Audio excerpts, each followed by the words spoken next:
Well, people in Peru have been expecting you 8 years. What are you bringing us on this show? We know about your new record, Vision.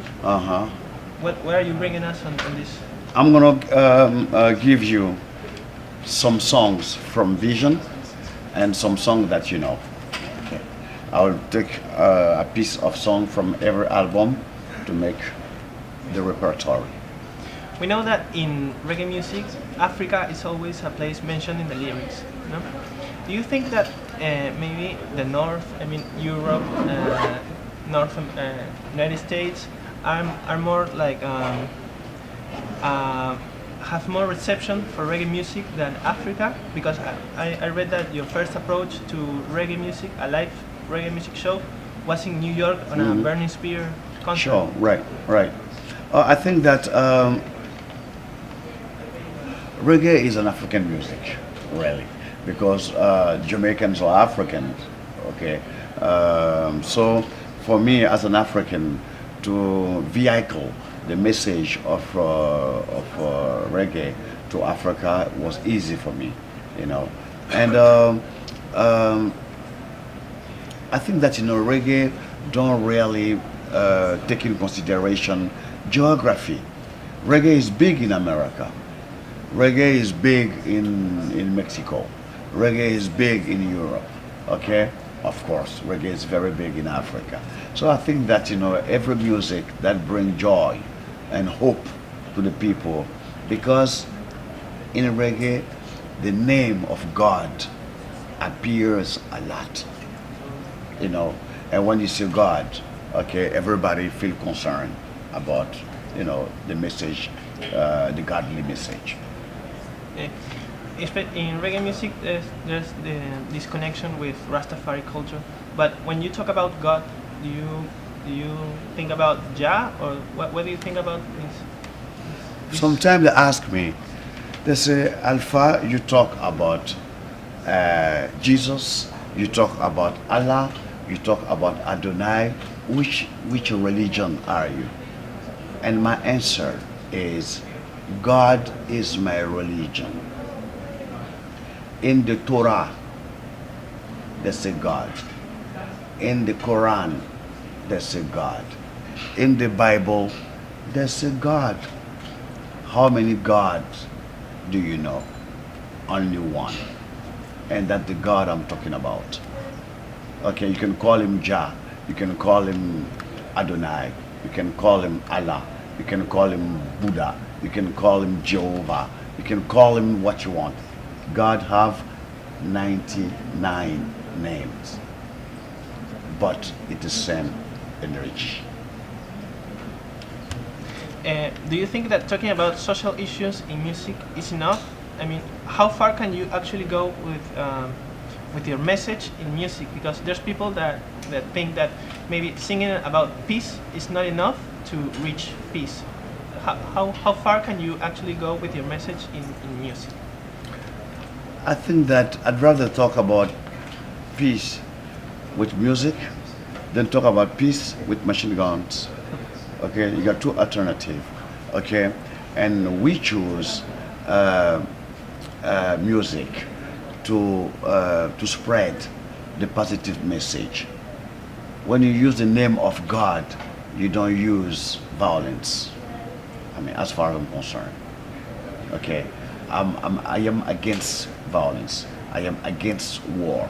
Okay, when I denounce violence, I have to use a word or words that can touch people, make them reason. You see what I mean?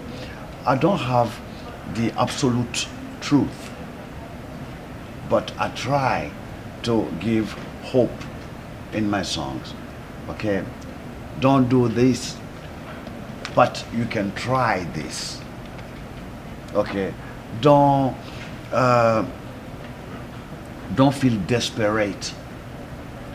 God is a hope for you and for me.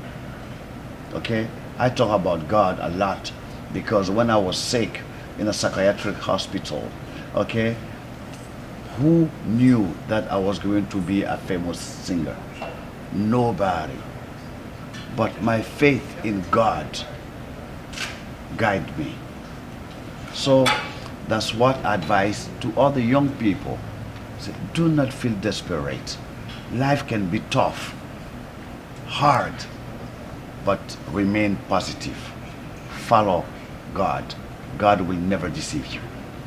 And have you ever got in trouble because of your lyrics? I mean, have you ever been rejected for playing some place or any trouble because of what you say in your lyrics?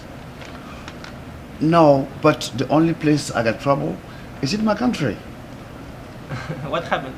The politicians do not appreciate the position I take.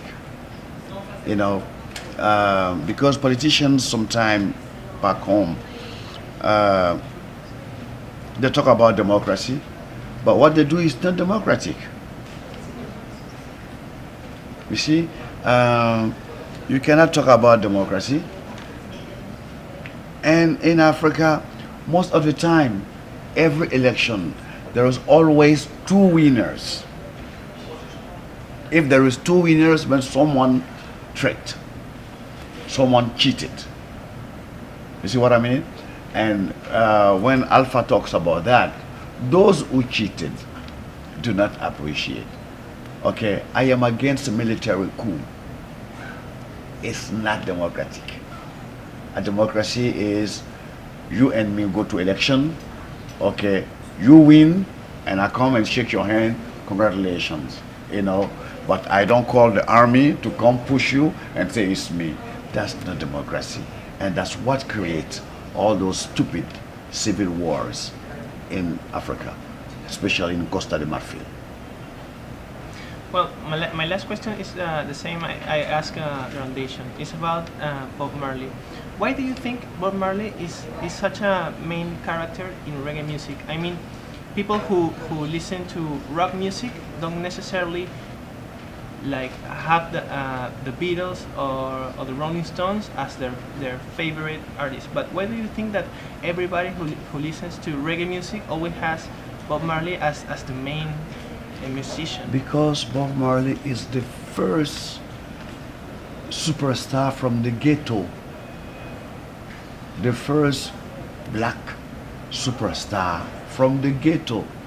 Usually ghetto people, you don't see them on MTV. You don't see them in big record companies. You don't even see their records. Because they're poor, they remain in the ghetto. They give them drugs, okay, marijuana, cocaine, heroin, and they keep them in the ghetto. But Bob Marley is the first from the ghetto to get out of the ghetto and say, yeah, get up, stand up for your rights, okay? And all the young generation from the ghetto, children, they stop crying. They start say, okay, now we're gonna work now, because we can make it. If Bob Marley can make it, we can make it too. That's why Bob Marley is such a symbol, you know, to show the people that come from poor social condition that they should not feel desperate. They should stand up and fight to succeed. It's not crying every day they're going to find solution. It's to get up and do something. Don't wait for help from nobody. God and you. Well, good answer. Okay. Thank you. Okay. Gracias, señor. Gracias.